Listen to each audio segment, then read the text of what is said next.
So this effect in particular is a little bit of a variation of a classic called the Time Machine. Now, the Time Machine is something that I first saw done by Roberto Giobbi. It's a wonderful effect. It's a very beautiful method that he has. But this is just a way of adding a little bit of a kicker ending that some people might consider kill the original one. But I think that it's good and it's something that I enjoy. I do this pretty much for every single trick. I find a way to incorporate the kicker ending in this one to most tricks that I do. You guys can kind of guess what it's going to be. But for this, what you're going to do is that you're going to talk to the spectator about how each and every single deck contains a time machine card. And this is what aids you in certain tricks. So in this deck, it happens to be the Ace of Spades. And that Ace of Spades goes in the middle of the deck, just like that, which allows us to actually do time travel. Because if we take a card like the King of Spades, we'll take the King of Spades and we'll put it just where the Ace of Spades was moments ago. We go back in time and we notice that the Ace of Spades is now in the middle because the King of Spades is on top where it was moments ago, thus proving that time machine is possible. But you see, this time machine actually doesn't have limitations because we could actually go as far as last week when I was doing a 4-ace trick.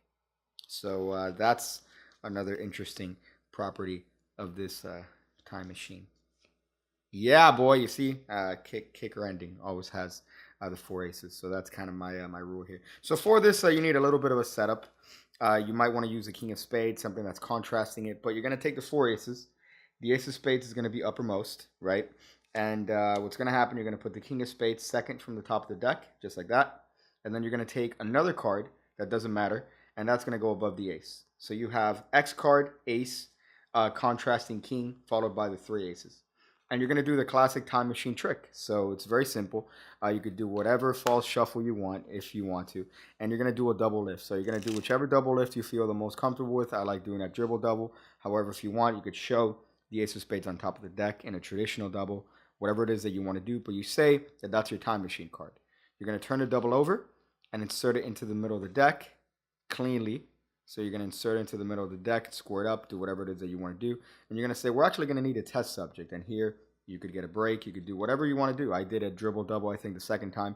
But you're going to do another double lift and show the King of Spades as your time travel subject. So this King of Spades, again, is a double lift. You're going to turn this over, put it where that ace was moments ago. And this time, you're going to do a little bit of a flourish. Now, this flourish... And you're going to do a little bit of a flourish. This flourish is optional, but it does the nice little thing of going back in time. So I'm just pressing up with my forefinger and using the other finger to just revolve that card. That's all that's happening. So this is the magical moment to go back in time. And you could show the change to have taken place with the Ace of Spades. And then you could say, look, we've gone back in time because the King of Spades is on top where it was moments ago. And here you could spread the deck. Obviously getting a break underneath the fourth card from the top of the deck, which is going to be the last ace.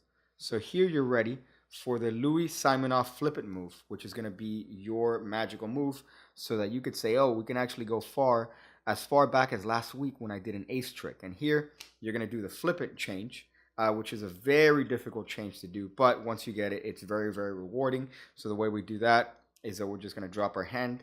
That's going to allow air to get in between the break and the rest of the deck, which is going to flip these cards in midair. Now, you do have the benefit that it's a fat block. So it's a fat block here. It's 4 cards, so it's going to be a little bit easier to flip over. Now, the key is to get it to land square up with the deck. Now, the cover for this, you could come up with your own cover. You could slap the card as the change takes place. I like to just wave it over as I do the change and say, go as far back as last week when I was doing a 4-ace trick. And from this, you could get into whatever ace trick you want. So play around with different covers for this particular thing. But you do have a nice little kicker ending where you could say, I could use this card to go as far back as last week when I did a 4-ace trick, you know, and do whatever it is that you want to do with those aces. So it's just a little bit of a kicker ending on that time machine trick in a visual sort of way. And I hope you guys enjoy it. I hope you guys perform it. Again, if you don't think that this is good and you want to do the original method, that's fine. But I like adding 4-ace kickers to tricks in different ways. And this, it just kind of makes sense because you're using the ace, might as well introduce the other aces and then go back in time to when you did an ace trick. And then as a matter of fact, you could lead that into an ace trick. So you could have the spectators hold on to the ace, and from there go into whatever it is that you want. So I hope you guys enjoyed that. Thank you guys for being piggybackers, and I hope to see you on the next video.